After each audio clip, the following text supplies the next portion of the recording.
বিএনপির পর এবার সিলেটের সাদা পাথর লুটে জড়িত থাকার অভিযোগ অস্বীকার করেছেন জামায়াতে ইসলামী ও জাতীয় নাগরিক পার্টির শীর্ষ পর্যায়ের 4 নেতা।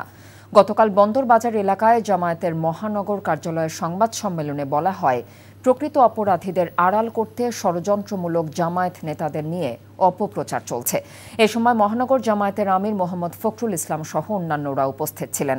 অন্যদিকে প্রেসক্লাবের সংবাদ সম্মেলনে পাথর লুটে নিজেদের সংশ্লিষ্টতা অস্বীকার করেন জেলা ও মহানগর এনসিপির নেতারা। বলেন, এই অভিযোগ ভিত্তিহীন, উদ্দেশ্যমূলক।